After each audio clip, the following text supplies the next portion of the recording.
Hello साथियों, स्वागत है आपका हमारे अपने यूट्यूब चैनल पर। मैं हूं आपका दोस्त और आप देख रहे हैं फिश के वीडियोस। आज हम बात करने वाले हैं वेबसाइट्स को लेकर और वेबसाइट्स डेवलपमेंट और वेबसाइट डिज़ाइनर के बारे में। वेबसाइट डिज़ाइनर और वेबसाइट डेवलपर बनते कैसे हैं, यह होता क्या है, या इसकी नीड क्यों पड़ी। आज हम इसके बारे में पहला लेक्चर शुरू करने जा रहे हैं और एक बहुत ही बेहतरीन सीरीज़ को हम आगे कंटिन्यू करेंगे। ठीक है, तो उस सबसे पहले तो हम बात करेंगे बिज़नेस की कि बिज़नेस में ऑनलाइन की ज़रूरत क्यों पड़ी। ठीक है, तो उससे पहले हम समझ लेते हैं कि बिज़नेस में हमारा ऑफलाइन का क्या सिस्टम था और कैसे हम बिज़नेस करते थे।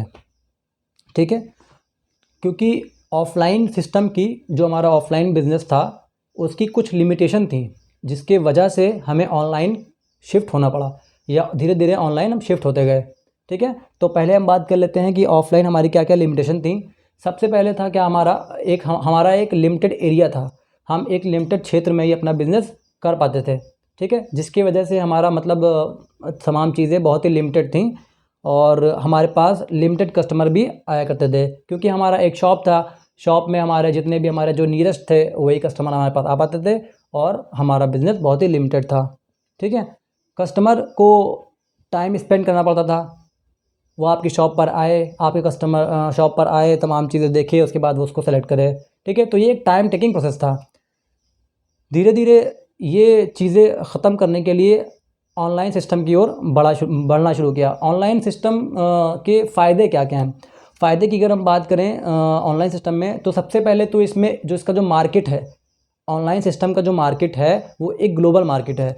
Global market in the sense हम कह सकते हैं कि अगर आपका शॉप यहाँ पर है बट आपने अपने बिज़नेस को ऑनलाइन शिफ्ट कर दिया है या ऑनलाइन अपडेट कर दिया है, तो आपका बिज़नेस ऑल ओवर वर्ल्ड में ग्रो कर सकता है। ठीक है, कैसे? वेबसाइट के माध्यम से या अदर सोशल मीडिया के माध्यम से। आपके सामने उदाहरण भी हैं, फ्लिपकार्ट है, अमेज़ॉन है, मीशो है और अदर ऐसी वेबसाइट्स हैं जो ई कॉमर्स हैं, जिनके साथ आप जुड़कर अपने बिज़नेस को ग्लोबल कर सकते हैं। सबसे नंबर 1 फ़ायदा इसका एक ये है। दूसरा जो इसका बेनिफिट है, जब आपका मार्केट ग्लोबल होगा तो आपको कस्टमर भी बहुत मिलेंगे। जब आपको कस्टमर बहुत मिलेंगे तो आपका बेनिफिट भी अच्छा होगा और ये एक टाइम सेविंग प्रोसेस है। ठीक है, इसमें आपको कस्टमर को डील करने की ज़रूरत नहीं है। आपने एक बार ही अपना सिस्टम, अपना डेटा को ऑनलाइन फीड कर दिया, उसके बाद कस्टमर खुद आकर अपनी ज़रूरत की चीज़ों को पिक कर लेगा या पिक करता जाएगा। मतलब आपको 1 बाय 1 किसी कस्टमर को डील करने की ज़रूरत नहीं है। ठीक है, और भी बहुत सारे माध्यम हैं ऑनलाइन जाने के लिए, जैसे हमारा सोशल मीडिया हो गया। सोशल मीडिया में हम फेसबुक पे, मेटा और इंस्टाग्राम है, इस तरह पे भी रील बनाकर भी अपने बिज़नेस को ऑनलाइन कर सकते हैं।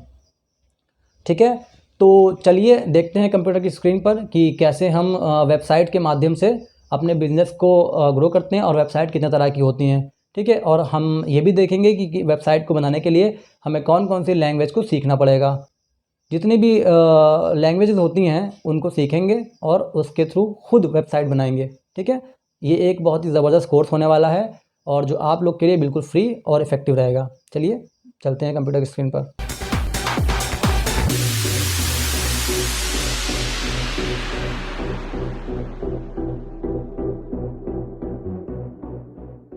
और ये आ गए अपने कंप्यूटर स्क्रीन पर और यहाँ पर हम देखेंगे website designer and website developer के बारे में कि क्या होती है वेबसाइट, कितने प्रकार की होती हैं, इसके बारे में पढ़ेंगे। तो चलिए चलते हैं आगे। There are 3 type of website. Website 3 प्रकार की होती हैं। कौन कौन सी होती हैं, चलिए देखते हैं। सबसे पहली हमारी आती है स्टैटिक वेबसाइट, सेकंड नंबर पे आती है हमारी डायनेमिक वेबसाइट, थर्ड नंबर पे हमारी आती है ई कॉमर्स वेबसाइट। ठीक है, तो एक एक करके इनके तीनों के बारे में देख लेते हैं। ये हमारी स्टैटिक वेबसाइट है और क्या होती है स्टैटिक वेबसाइट, इसके बारे में देख लेते हैं। स्टैटिक वेबसाइट की अगर बात करें, a static website is made up of a web page created using HTML, CSS and JavaScript. ठीक है, each page on a static website is stored as a single HTML. समझते हैं इसको आसान भाषा में पोस्टमार्टम करते हुए कि स्टैटिक वेबसाइट वो वेबसाइट होती है जो सिंगल यूज़र के लिए होती है। कहने का मतलब ये है कि कोई भी संस्था या कोई भी ऑर्गेनाइजेशन अगर कोई वेबसाइट बनाती है वो सभी यूज़र के लिए सेम है या इंफॉर्मेशन देने के लिए बनाती है, तो वो अगर सेम डेटा सभी को दिखाती है, मतलब हर यूज़र को एक ही डाटा दिखाती है, तो ऐसी वेबसाइट स्टैटिक वेबसाइट्स कहलाती हैं। ठीक है, आपको हिंदी में भी दिया हुआ है, इसके बारे में मैं आपको पीडीएफ दे दूंगा, आप उसमें चेक कर लीजिएगा। ठीक है, ये है उसका एग्जांपल। नॉर्मल वेबसाइट जो होती हैं ये सारी स्टैटिक वेबसाइट्स होती हैं। ठीक है, चलते हैं अगली वेबसाइट की तरफ। Dynamic website. डायनेमिक वेबसाइट क्या होती है? What is a dynamic website? ठीक है, तो इसके बारे में देख लेते हैं। Dynamic website give you the ability to customize and personalize website content for a specific user. It also allow you to make change to many pages at the same time. समझते हैं इसको और इसका भी पोस्टमार्टम करते हैं। Dynamic website basically user के according होती है। यूज़र के अकॉर्डिंग कैसे? इसको समझते हैं एग्जांपल से। जैसे हम इंस्टाग्राम चलाते हैं, ठीक है, तो अगर हमें कोई पोस्ट अच्छा लगता है उसको हम लाइक करते हैं। ठीक है, तो जब हम उसको लाइक करते हैं तो हम देखते हैं कि उसी से संबंधित या उसी से रिलेटेड हमको पोस्ट आने लगते हैं। तो इस तरह की जो वेबसाइट होती हैं उन्हें डायनेमिक वेबसाइट्स कहते हैं। ठीक है, तो इसके हमारे पास 2 एग्जांपल हैं, आप देख सकते हैं। डिज्नी प्लस भी इसका एग्जांपल है और इंस्टाग्राम इसका बहुत ही पॉपुलर एग्जांपल है। ठीक है, चलते हैं आगे ई कॉमर्स वेबसाइट की तरफ। अब ई कॉमर्स वेबसाइट लगभग सभी लोग जानते हैं, लेकिन इसके बारे में थोड़ा पढ़ लेते हैं। ठीक है, what is e commerce website? E commerce also known as electronic commerce और internet commerce refers to the buying and selling of goods or services using the internet and the transfer of money and data to execute these transactions. E-commerce website का उदाहरण देने के लिए आपको सभी को मालूम है कि ई-कॉमर्स वेबसाइट क्या होती है। इसी को इलेक्ट्रॉनिक कॉमर्स भी कहते हैं और इसी को ऑनलाइन बिजनेस भी कहते हैं। ठीक है, जैसे जिसके हमारे पास बहुत सारे एग्जाम्पल हैं, तो उनमें मैं आपको 2 पॉपुलर एग्जाम्पल दिखाता हूँ। सबसे पहला हमारा एक फ्लिपकार्ट है और दूसरा हमारा अमेज़ॉन है। ठीक है, इसको ज़्यादा बताने की ज़रूरत नहीं है क्योंकि इसके बारे में सभी जानते होंगे। ठीक है, तो अब ये हमने देख लिया कि वेबसाइट्स कितनी तरह की होती हैं।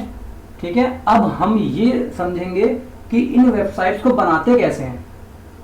बनाने के लिए हमें कौन कौन सी लैंग्वेज को सीखना पड़ेगा, कौन कौन सी प्रोग्रामिंग लैंग्वेज सीखना पड़ेगा। ठीक है, तो उसके लिए हम देखते हैं कि कौन कौन सी लैंग्वेज को हमको सीखना पड़ेगा। Language which we will read, भाषा जो हम पढ़ेंगे। ठीक है, तो कौन कौन सी भाषा हम पढ़ेंगे? सबसे पहले हम पढ़ेंगे HTML, hyper text markup language. अभी सिर्फ आप नाम को सुनते जाइए, इसके बारे में डिटेल से आगे आपको बताया जाएगा। ठीक है, कुछ भी रटाया नहीं जाएगा, सब के सब बेहतरीन एग्जाम्पल के साथ बताया जाएगा आपको, पोस्टमार्टम के साथ। ठीक है, अगला हमारा आता है CSS, कैस्केडिंग स्टाइल शीट्स। उसके बाद हमें पढ़ना है जावास्क्रिप्ट। उसके बाद हम पढ़ेंगे jQuery बेसिकली जावास्क्रिप्ट की लाइब्रेरी होती है, इसको भी हम पढ़ेंगे और बहुत डिटेल में और अच्छे से पढ़ेंगे। फिर है हमारा बूटस्ट्रैप एक फ्रेमवर्क होता है।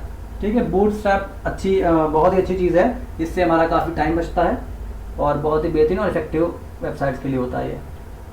अगला हम पढ़ेंगे PHP होती है, ये बैकएंड में काम आती है डेटाबेस के लिए, इसको भी हम पढ़ेंगे। फिर हम पढ़ेंगे MySQL एक डेटाबेस होता है, इसमें हम अपना डेटा स्टोर करते हैं। फिर हम बनाएंगे लास्ट में फुल प्रोजेक्ट हम बनाएंगे बिल्कुल बिल्कुल कंप्लीट ई-कॉमर्स बनाएंगे और उस पर हम ऑर्डर भी करके आपको दिखाएंगे। ठीक है, तो उम्मीद करते हैं आपको हमारा ये वीडियो पसंद आया होगा। आज के इस थ्योरी क्लास में आपको मैंने जितनी भी चीज़ें हैं बताई हैं।